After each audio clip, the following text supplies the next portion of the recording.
So, the question says, Gwen, Morgan, Arthur, and Kay are volunteering along with 5 other students. So it's total 9 students to be in their school's math team.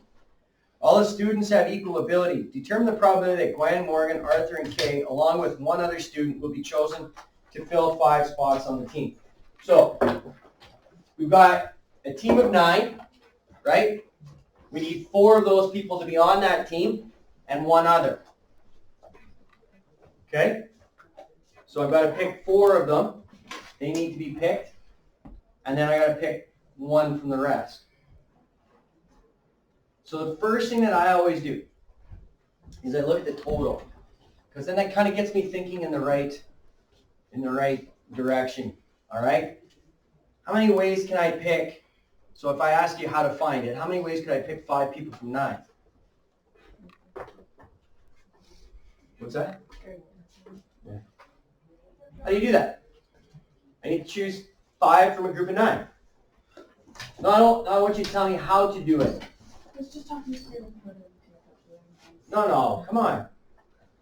5, 9. Okay, close. 9. No, you have this. Oh. It's the larger number. 9C. Oh. Yeah, 9 choose 5. That's what I Right? exact Yeah. Okay, so that's absolutely right. Now you can use your calculator. Punch in 9C5 to find out how many ways there are in which we can pick 5 from the 9. 126 ways. So, probability says that I need my favorable outcomes, correct? Over my total outcomes. Well, here's my total outcomes right now. So, the probability of picking 4 and then 1 more kid, all right? So, don't worry about this. All I'm just doing is putting probability down. Okay, so probability of my solution happening. Okay, so I need to pick 4 people. Well, I need to pick 4 from 4. There's only one way to do that, right? Pick 4 from 4. So I picked those 4 people. Now how many left do I have to pick for the math team? 1 more. So how many do I have left total? 5. Good. 5C1, and that is over, right. So I've got 5 over 126. So the probability of having those 4 people on the team and 1 other is 5 over 126. Go ahead. Could you just not add up like how many people you need and then just figure it out so you don't have the whole process, or no? You tell me how. Something Tell me how. like, well, you figure out the 9C5, but then can you not just put the 1, just how many you need over top of the alteration? That's what you basically do. Okay, well, this 5C1 is 5, right? Yeah. Okay, so there's 5 ways in which I can choose 1 from the other 5. And then there's only one way I can do this. So if you can figure it out in your mind how to do that, then sure. I don't know how you can get to this step without using your choices. Because you need 5. 5 people. Yeah. 9. Or is it just a coincidence that's 5? It's a coincidence because Okay. I'm only choosing the 1 from the 5. Okay. So if I was to do it 3 and 2, or then it'd be 5C2, then that would be different too. Okay. Okay. So I understand what you're saying, but in this one it worked out because I was only choosing 1 of the rest of the 5. Good. But we are working to that too. We are working to where we don't have to use the combinations to do it. Okay. So second question says, Nigel spells out cookbook with letter tiles. Then he turns the tiles face down and mixes them up. He asks Kendra to arrange the tiles in a row and turn them face up. If the row tile spells cookbook, Kendra will win a book of recipes. Determine the probability that Kendra will win. That's pretty small. Yeah. All right. Pretty small. So think about this. Yeah, 100 exactly, right? How many ways can I spell the word cookbook properly? 1. There's only one way, right? So I got 1 chance to do this. Now, how many ways can I spell the word or arrange the letters? I always say spell, but actually I need to arrange the letters. It's not spelling a word. How many ways can I arrange the letters of the word cookbook? 4. Morgan, how many letters in there? 8. There's 8 letters in the word cookbook? Is this right? Am I thinking right? Yep. So there's 4 letters in cook and there's 4 letters in book. Beautiful. I like the way you're thinking. All right. Oh. How many of those letters repeat? 4 O's repeat, 2 K's. 4 That's O's, it. 2 K's? Yep. That's it? Mm-hmm. So the probability that she is going to get this right and spell the word cookbook is 1 over 8 factorial over 4 factorial, 2 factorial. So that is 1 over, what'd you get? 840? We all get 840? Okay. No? Oh, I think I didn't need brackets. Gotta use brackets on the 4 and the 2 on the bottom, right? What are you doing? Yeah, but I was trying to get it, so. You need a bracket here. You need to bracket everything too. Same thing here. So you should have this. If you're gonna do it that way, that's what you need to have. Okay? So put it in, because I'm gonna show you something too. It is 840. Yeah.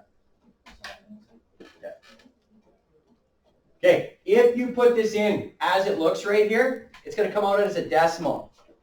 So what I want you to then do is hit math, and the first thing under math is fraction. And you hit enter twice. And it will change that into 1 over 840. Or you have to go 1 divided by. So, okay, so, yeah, let's do it. Let me do the keystrokes for you. 1 divided by, okay? Big bracket, 8 factorial divided by, little bracket, 4 factorial, 2 factorial, bracket equals, and then hit math, enter, times 2. No, don't put times 2. Enter.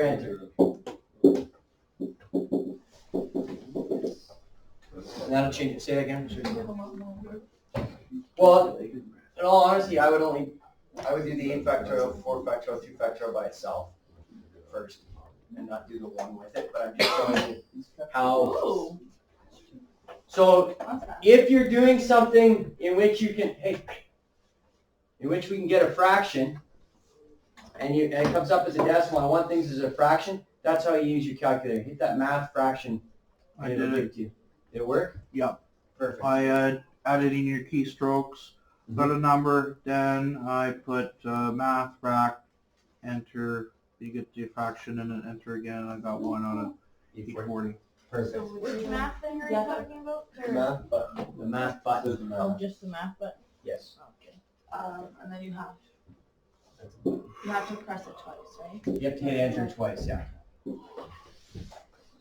Okay? That's neither here nor there. There's not much to it. One of the things, sorry, go ahead, Emma. You have to get the answer right, like the math? To get it as a fraction, you would. But you can in theory put probabilities down as percentages or decimals.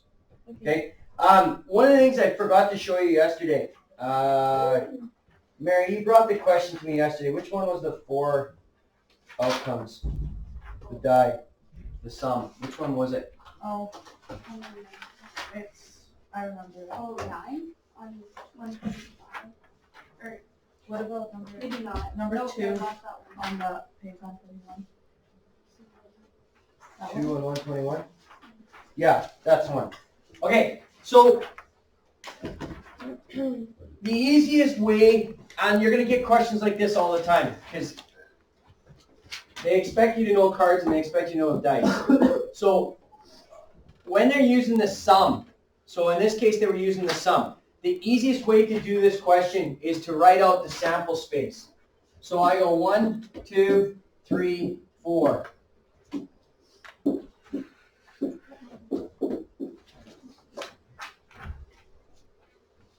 Put the sum on there, okay? So I just go through 2,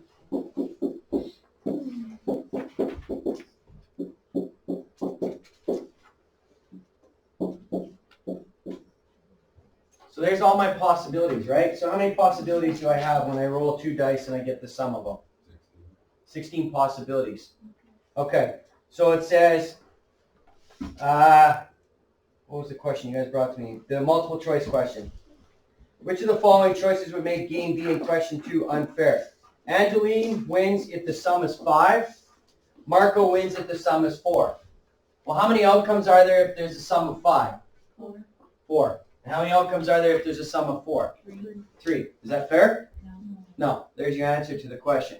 But I can see that quite easily from the when I write out this. And then you'll have it for 6. There'll be a six-sided die, so there'll be 36 possible outcomes for it, right? So then you're just counting. You're just counting your outcomes. And that's easier to do the probability that way. So if I said to you, okay, well, what's the probability that you're going to roll a sum that is less than 4? So looking at that, how many possibilities do I have as the sum of less than 4? 3 out of total number of 16. So there's your probability. It's way easier to do this question by counting and circling what your answers are than to try and figure it out. Okay? All right, so when you're rolling 2 die, that's the easiest way to do these questions, is to put your sample space down and count them. Okay, and I didn't show you that yesterday. Were there any other questions from 5-2 yesterday? Most of you got done early. Well, I put one reverse question that suggests it's the whole way that being That's in your example. Or the example. Yeah. I just read it right there. Okay. All right, let's have a look at 5.4, please. Mutually exclusive events. What do mutually exclusive events mean? We did this in the last section. Yeah, that's exactly right. You have disjoint sets. Okay, so you've got nothing in common.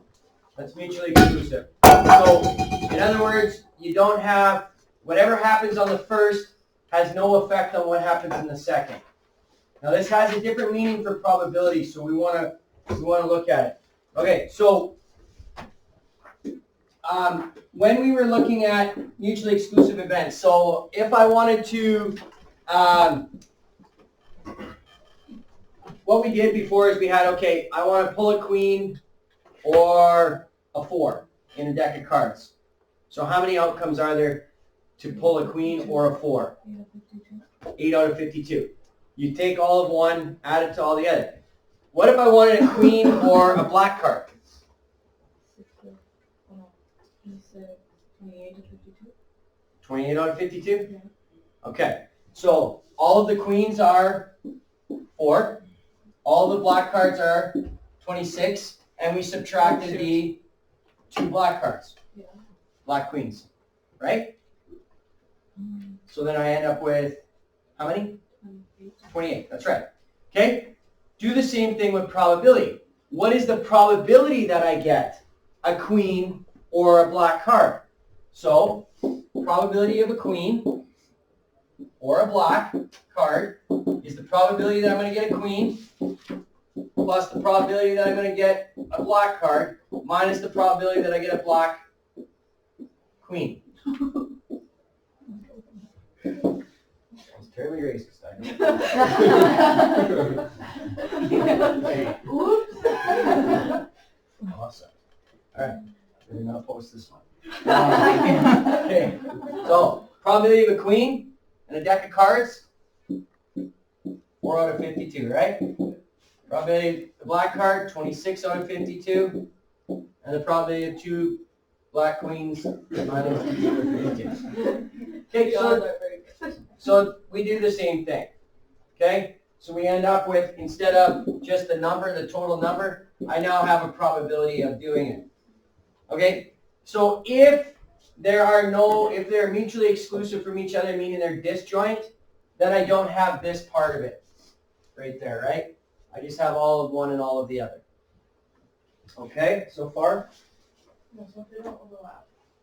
That's right. Yeah. Okay, but we have to take this just a step higher. I like it this way though. Yeah, it's easy so far. The probability that either of two non-mutually exclusive events. Okay, so already the wording's trying to confuse you. So that means that they're not mutually exclusive, they have overlap. Okay, that's what that means. So the probability that two overlapping events occurs the sum of the individual probabilities minus the probability that both events will occur. So I've already explained that part of it. So probability of C union D equals probability of C plus probability of D minus probability of C and D. Or they put it as, okay, so now this little notation, this is different than the notation that we did before, but when you see this right now, that is P, the probability of C, given that I already know what D is. That's what that means. Probability of C, given I already know what D is. So if they're mutually exclusive, if they're not mutually exclusive, that means that you have an event that this occurs. So an example of something like this, okay? I'm just going to erase this for a second. Let's say I have 7 blue, whatever, bracelets, and I have 4 red bracelets. All right, I'm twisted. Okay, what is the probability that I get 2 blue ones? What's the probability that I get 2 blue ones? No, you have to take the total. So 11. No. 2 over 11. Okay, are these events mutually exclusive from each other? So the one part of this I didn't explain to you is I'm not replacing it when I take it out. So we put the 11 bracelets in a bag. I'm going to pull one out, and then I'm going to pull a second one out. I want to know what the probability that they're both going to be blue are. Oh, so 7 out of 11 and then 6 out of 10. Okay, you're on the right track now. Yeah, okay, you guys you're on the right track. So this is what I was mentioning to you last session. We didn't use it very much, but we are going to use it today. And that would be a tree diagram. So I'm going to pull one out.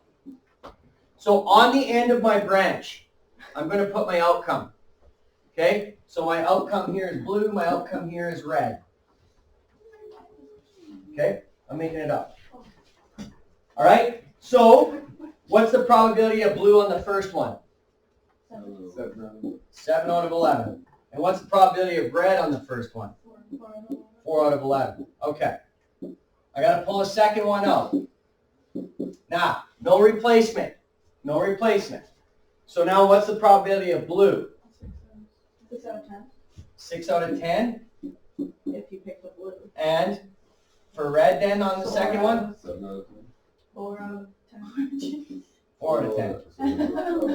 Oh, I see each branch. I was thinking about as blue on if the you red pick one. that one. This is the second choice after I pick the first one out. Why would Right? they both be 7 and 10? Okay. Because I started with 7 blue. I took 1 out of the bag. So now I'm down to 10. Okay. And I got only 6 blue and 4 red. Okay? So if I was over here then, and I picked a red on the first one, 7 out of 10. 7 out of 10 here, right? 3 out of 10. 3 out of 10 there. Okay. So far so good? So what's the probability that I pick 2 blue ones? 7 out of 10 plus 6 out of 10? 13 out of 21. 6 out of 13 out of 21. 13. Come on, you two. What? Yeah. You add them, 3 times? and you get 11 plus 10 is 21 on the denominator of a So did I fraction get when it you add them right? together. 13 out of 10 and 21 I mean? I gotta make common denominators. Okay. First of all, you're wrong. Okay. You're not right. But I'm more disgusted with the fact that you added 2 fractions together and added the top and the bottom. Grade 8.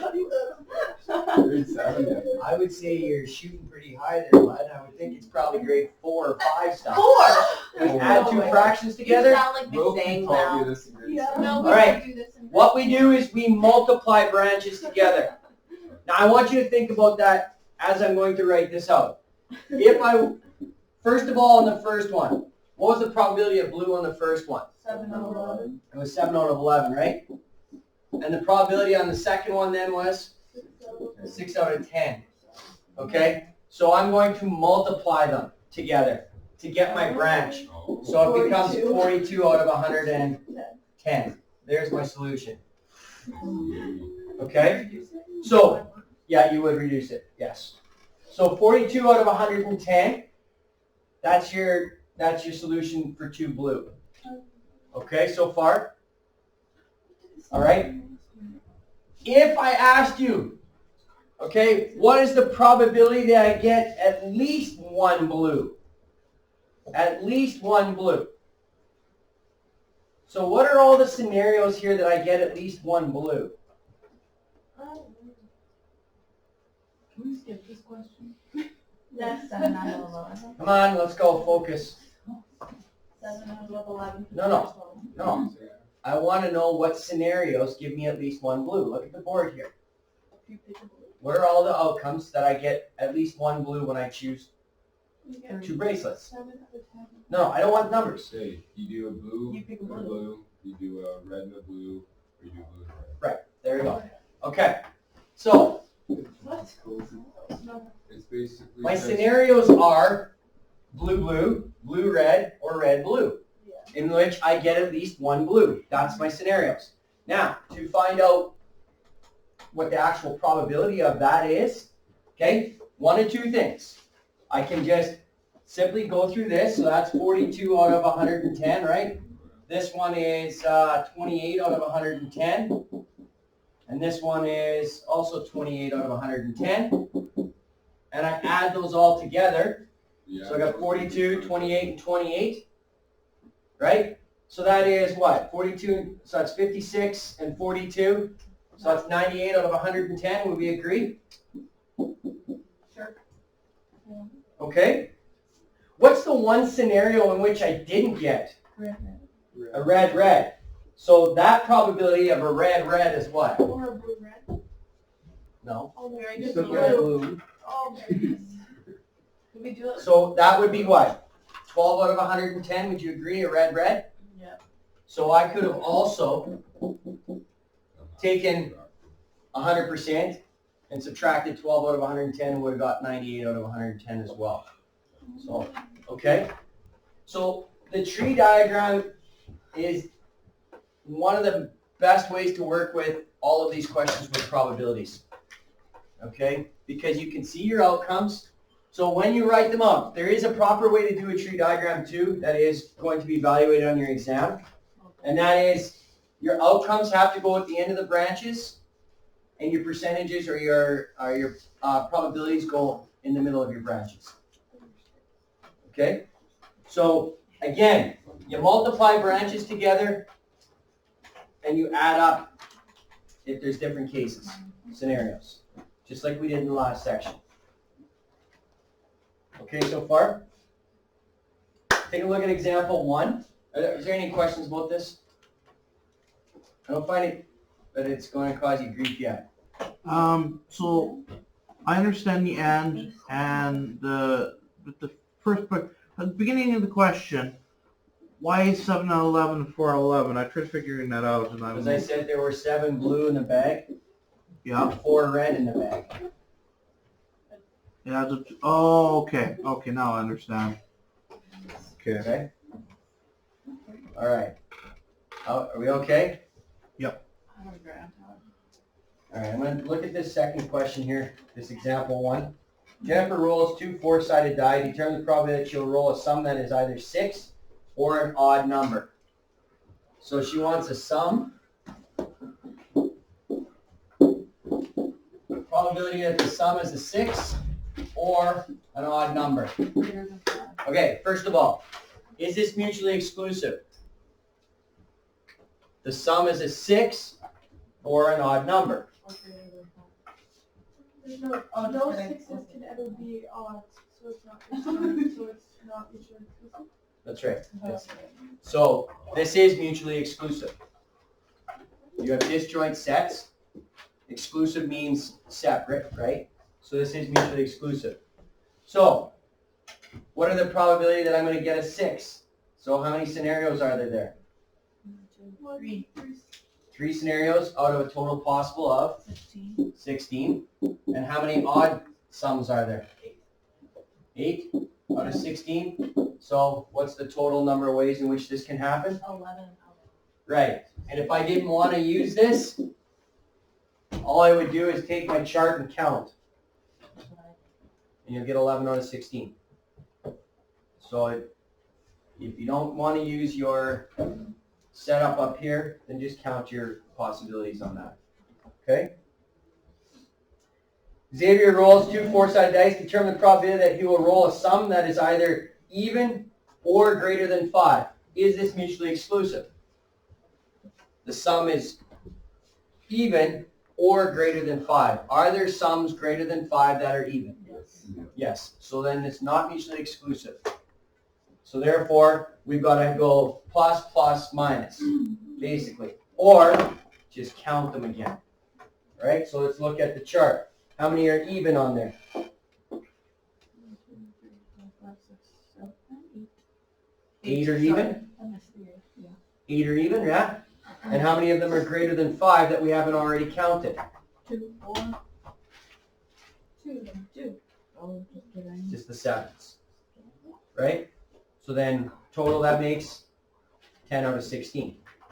Okay? So let's look at it using my theory here. So even or greater than 5. So how many even ones were there? 8 out of 16. How many were greater than 5? 2. No. I want all of them that are greater than 5. Greater than 5, 1, 2, 3.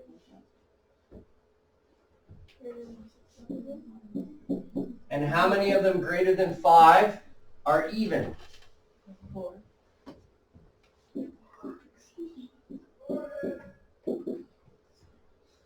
So what do I get? 11. 10 out of 16. Is that what I counted before? Yes, it is. Oh, yeah, never mind. I'm looking at the top one.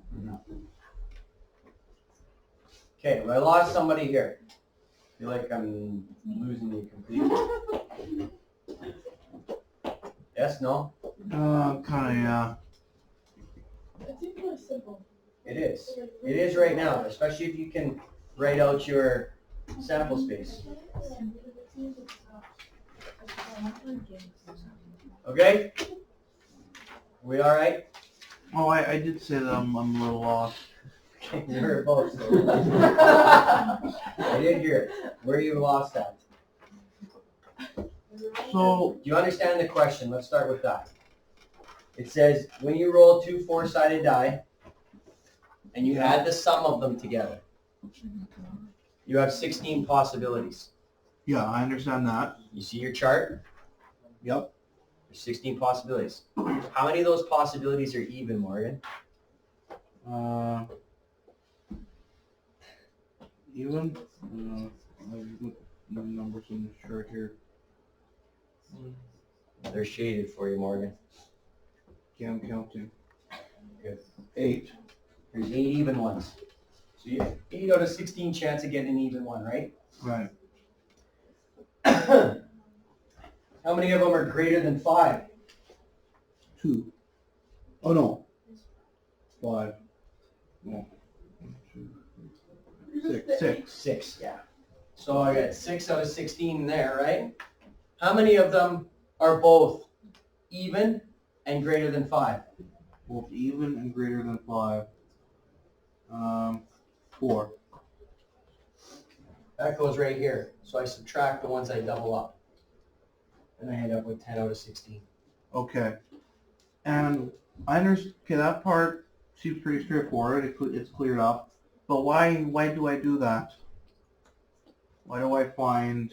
You're trying to find the probability that he will get a sum greater than 5 or an even number. That's the question, right? Okay, and that's why I do those steps. I find what is greater But than you don't 5. have to do those steps, Morgan. You can just look at the chart and count. how many of them are even and greater than 5, and just don't count 1 twice. Okay. So if you counted all your dark squares, you'd get 10, right? Right. Or sorry, 8. Yeah, 8 dark squares. And then the only ones I haven't counted so far are the 2 7s. So that gives me 10 out of 16. Yeah. Okay, so you can do it this way, or you can just count from your sample space Yeah. to get your probability. Okay? Better? Yep. Okay. All right, you got the rest today, page 130, 131. And then you got 134 and 135.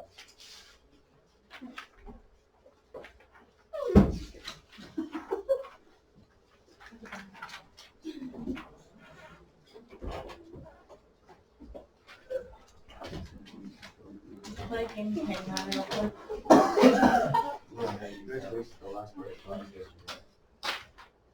That's what I'm best at. I say I'm pretty. You're not alone in that either. I'm pretty deadly at hanging on. Yes. No. Bill, how you done? 5.2. Probably what's up.